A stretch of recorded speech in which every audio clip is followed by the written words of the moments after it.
Have you ever seen this notation before?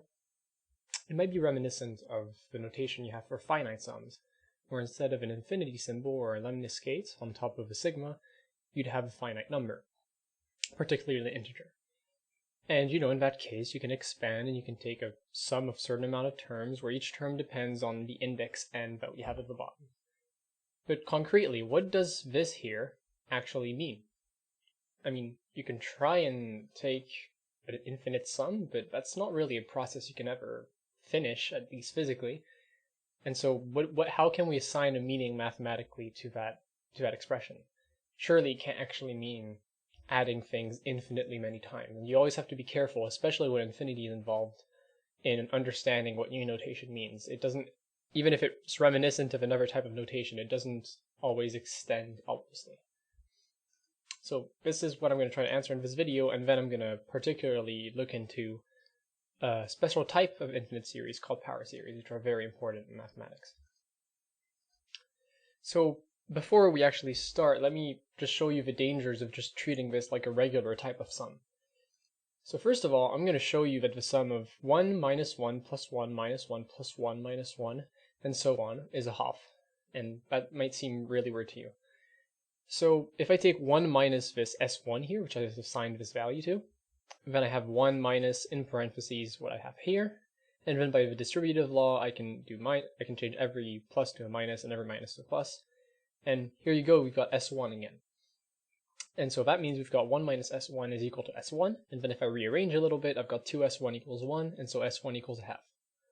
Okay, it seems like a legit thing that we did here, but you may already kind of think that what's going wrong here is applying this distributive law and also just assigning a value to our sum. Let's do another one. S2. 1 minus 2 plus 3 minus 4 plus 5 minus 6 plus 7 and so on. This time I'm going to take S1 minus S2. So we've got our original sum here minus our new sum here. If I rearrange what I get a little bit, I'll get 1. Well, first I'll distribute through and I'll get 1 minus 1 from our original sum, then minus 1 plus 2 minus 3 plus 4 minus so on. And so now if I rearrange terms a little bit, I take first a term from S1 and then a term from S2, and I alternate like this to get 1 minus 1 plus minus 1 plus 2 plus 1 minus 3 and so on. And then when I solve all these, I get 1 minus 2 plus 3 minus 4 plus and so on, which is S2 again. So I've got S1 minus 2 is S2, which means 2S2 equals S1, and since we have S1 is 1/2, that means S2 is a quarter.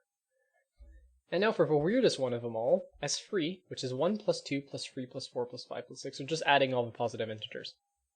If I do S2 minus S3, then I've got this red sum again, and then I just subtract our new sum.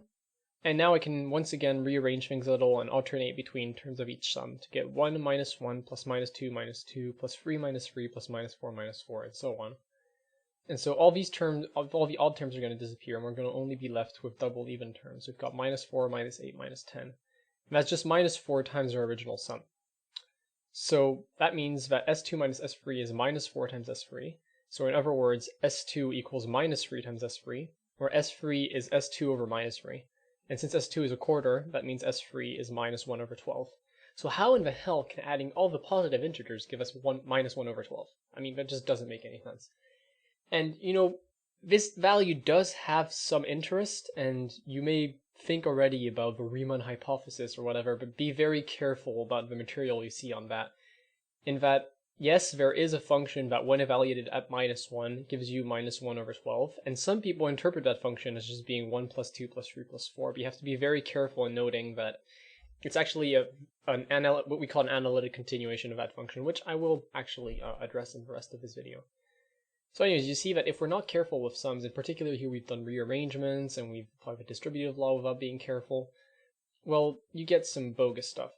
I mean, the sum at the top here is called a zero sum, this here is called Ramanujan summation, and there are ways to apply values to what we call divergent series, and we'll see what that means afterwards. Okay, so let's look at some sequence un, right? And here I've got an example of a sequence, which is just for reciprocals, right? So I've got 1, then a half, then a third, then a quarter, and so on. And you can see that as I add more, as I have more and more terms, they tend towards 0 here. So making that concrete, we'd say that the limit of un is, as n approaches infinity, is equal to L, and in this case L would be 0.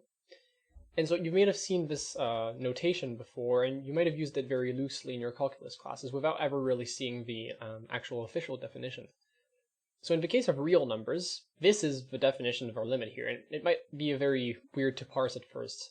So all it says is that for all epsilon bigger than 0, and we'll see how to interpret epsilon afterwards, there exists some capital N bigger than 0, such that if n is bigger than capital N, then the distance between un and L, that's just what this magnitude of the subtraction means, has to be smaller than epsilon. So let's see how we can interpret this, right? Each of these circles here we say has radius epsilon, and I could have drawn more circles that are smaller. And basically what we're saying is that for any of these circles, well, I need to have some n so that every term in my sequence after the index of n lies inside that circle. So you see, for example, for this bigger circle here, if I take n, big N, is equal to 1, then for every n that's bigger than 1, so u2, u3, u4, and so on, they lie inside the circle here. And same for this very small circle, we still have got elements of a sequence, infinitely many elements of a sequence lying inside the circle. And so that's the idea for convergence here. In this case, we see it converges to 0 because, yeah, whatever of a circle we take, it can be really, really, really small. We'll still have infinitely many terms of un that lie inside of it. So in this case here, we've got the limit of 1 over n is equal to 0. Another example we could have is that the limit of n is equal to infinity, and so to do that we have to tweak the definition a little bit for infinities here, and it's a very analogous definition, I won't go over it. And in this case we say that the sequence n diverges. And divergence doesn't only happen when it tends to infinity. You can also have periodic sequences. For example, if a sequence is 1, then minus 1, then 1, then minus 1, then 1, then minus 1, and so on, it's not going to tend to infinity, but it's not going to tend to a particular value either. It's just going to have this double period here. So we say it diverges, but it doesn't actually reach infinity or anything. And then another less obvious one, and maybe you can take it as an exercise to prove this one, so the limit of n to the 1 over n is equal to 1. Okay, so now back to our series. We'll say that the partial sums of a particular series, Sn, is just the sum to the nth index like this, right? So for example, S1 would just be f0 plus f1, then S2 would be f0 plus f1 plus f2, S3 would be f0 plus f1 plus f2 plus s3, and I guess I could change the index down here to be n equals 1, or it just depends on how you want to index things. It doesn't really matter. And so now we can actually assign a value to our infinite series, which is just the limit as the big N approaches infinity of our partial sums, and our partial sums form a sequence. And so this limit doesn't always exist. We've seen that limits can diverge, and so that means that the infinite series, the value of an infinite series doesn't always exist. And that's where we have a problem, for example, with when we prove that 1 plus 2 plus 3 plus 4 and so on is equal to minus 1 over 12. Well, actually, 1 plus 2 plus 3 plus 4 and so on, that diverges because the limit of the partial sums is just infinity. And so we can't actually start by assigning it a value because that value is just, we can't treat it like a real number because it isn't, right? I mean, the sequence never reaches a real value since it diverges. That's why our reasoning was wrong. Okay, so now we're going to look at a very special series, which is called the geometric series. And it's taking some arbitrary real value r, right? And then taking successive powers of n and adding them. And we want to know if, first of all, if this diverges or converges, and then we want to know if it converges, what does it converge to? So let's start by writing the partial sums, right, to n. And we see that for any capital N, this is just going to be 1 plus r squared, all the way to r to the n. Now if I multiply my partial sum by r, then I just add 1 to the power of each of those terms. And note that I can do some manipulation with my s here, because I've got a finite sum. It's not an infinite sum like in our danger cases. Okay, so now if I subtract the bottom from the top, I get Sn minus Rsn, which is 1 minus r times Sn. And so I've got 1 plus r minus r plus r squared minus r squared plus r cubed minus r cubed and so on, plus Rn minus Rn, plus 0 minus r to the n plus 1. And so that means all our terms are going to disappear except for 1 and r to the n plus 1, and so we end up getting 1 minus r to the n plus 1. And then if I divide through by 1 minus r, I just get Sn equals 1 minus r to the n plus 1 over 1 minus r. And so those are our partial sums, and now we have to see if the limit actually exists. And so our infinite series would just be the limit as n approaches infinity, And if you look at the definition that we had earlier for the limits, there's a few things you can prove about taking the limit out of continuous functions and so on. And basically, in our case, we just have to really show that r to the n plus 1, that's going to tend to 0 if the absolute value of r is less than 1. You can check that for yourself. Powers of 0.5 keep decreasing towards 0. And in that case, then the limit would exist and would be 1 over 1 minus r. You can kind of think of it as just, removing this term, and we're only left with what we've got.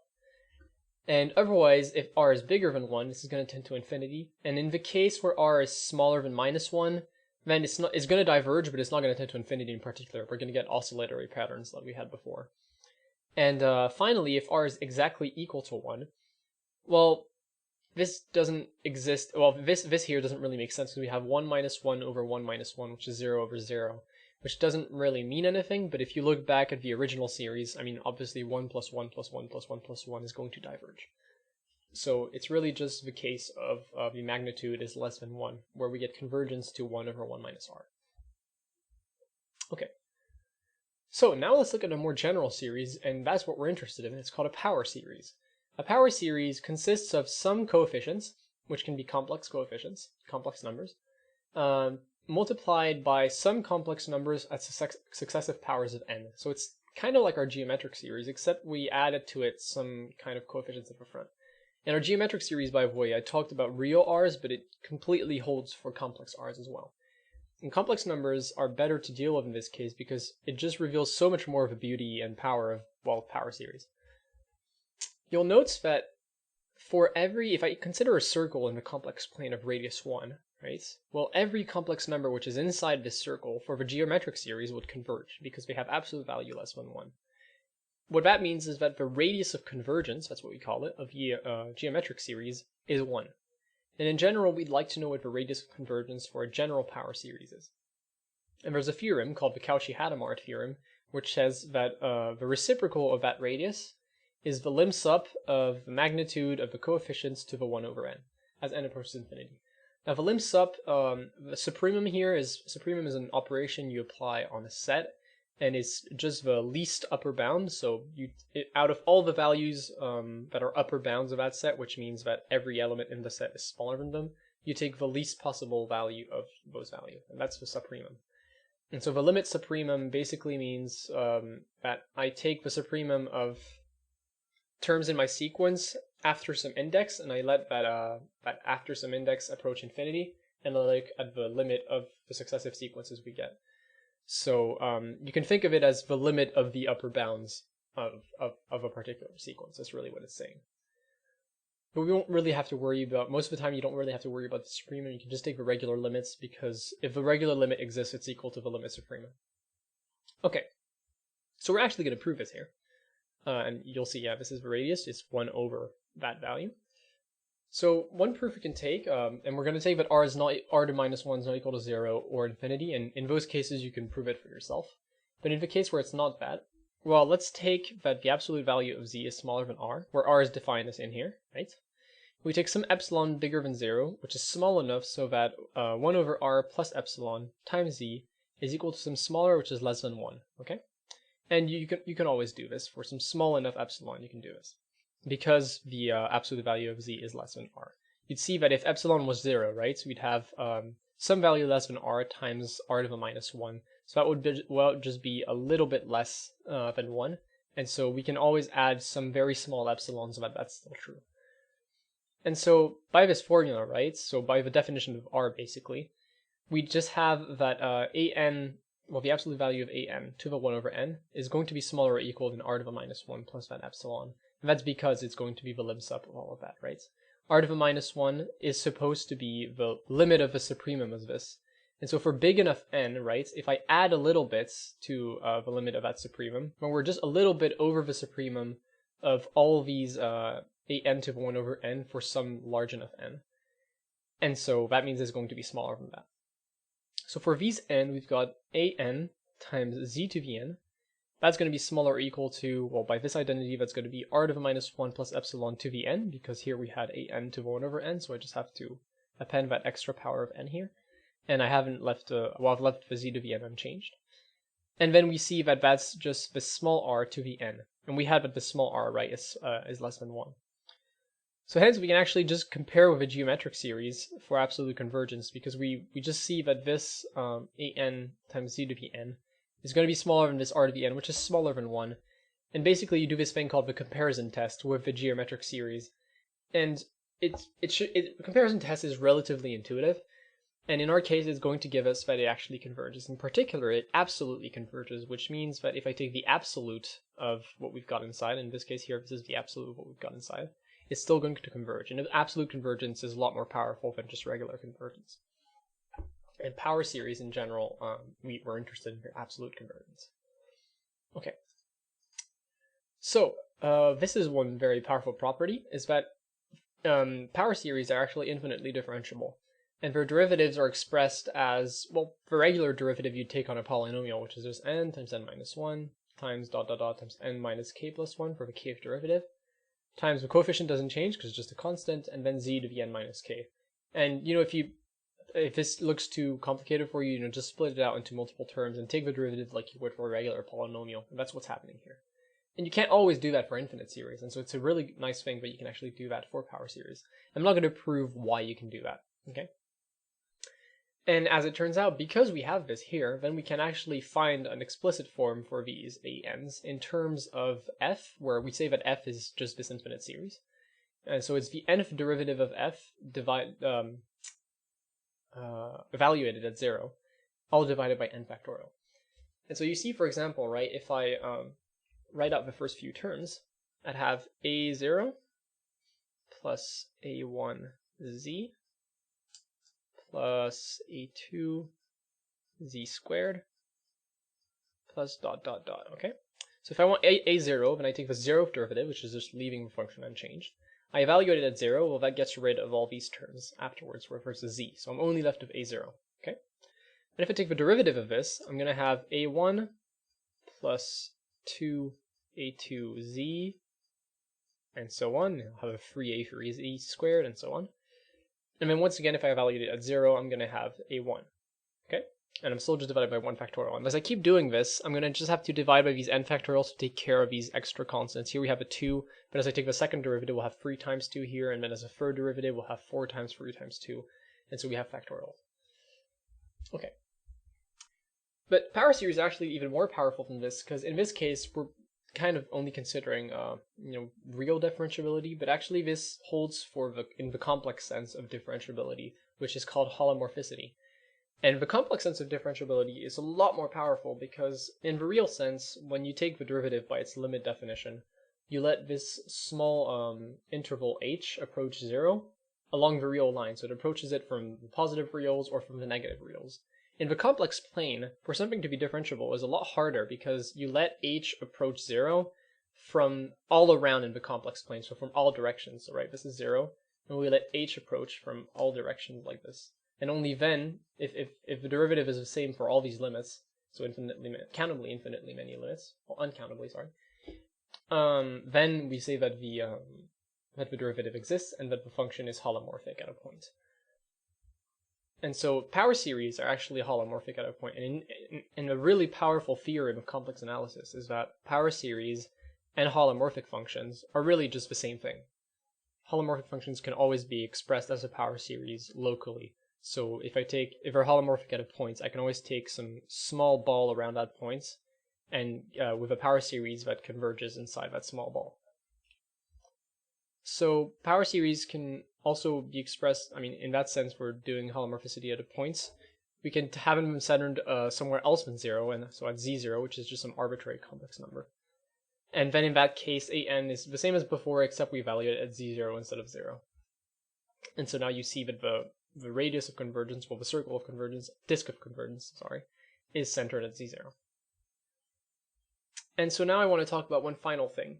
Let's say you have some region, which we call omega prime. By region, I mean a connected open set. Open, I'm not going to explain exactly what that means, because it might be a little more complicated than you think. But we'll go more into detail on open sets and local things, local phenomenon, in later videos when I talk about topology. So imagine you've got some sub-region of it, just some sub-open set. It doesn't have to be connected. omega. So it could also just be, for example, if you had a sequence of points that converges inside omega prime, that would be considered a proper set for this. It would be considered an open set. And once again, I'm not going to explain exactly what an open set means. And anyways, if you have this subregion, right, and inside this subregion you have a function f, which is holomorphic in this region, and it has a power series expansion around the center. In this case, I took a circle, but for more complicated regions, you could always go arbitrarily close to the border and make smaller and smaller circles. And in general, you can have power series at every point inside that region. Well, then if I have another function, big F, which agrees with F inside this region, well, it turns out that big F is going to have the same power series expansions as F, and we call it an analytic continuation of F. Basically, it means, okay, I take this small f here, and sometimes it can be a very, very small region at a local place, and then I expand it to this bigger region. And so what it really says is that holomorphic functions are, in some sense, defined just by their local behavior. So if I just look at their behavior in a very small set, well, as long as I just take this very big set, I can take any function, right, as long as it agrees with that little set, and it turns out that it's a unique analytic continuation of that function. And if you've watched some Free Blue 1 Brown, you might have heard an analytic continuation before when he's talked about the Riemann hypothesis. I'm not going to talk about that in particular, but analytic continuation is a very important part of complex analysis. And this might clear up exactly how it works. So that's all I really wanted to say about power series. And except, of course, I can't talk about power series. It would be a cardinal sin to talk about power series without mentioning the complex exponential. And as a matter of fact, we're going to talk about the complex exponential in a lot more detail in a future video, one that will come soon. And so this is the definition of the exponential for complex numbers. It's this infinite series, and this is a power series where the coefficients are 1 over n factorial. And so we're going to talk in more detail about this, but this is widely regarded as the most important function in mathematics, so stay excited for that, I guess. And see you in the next one.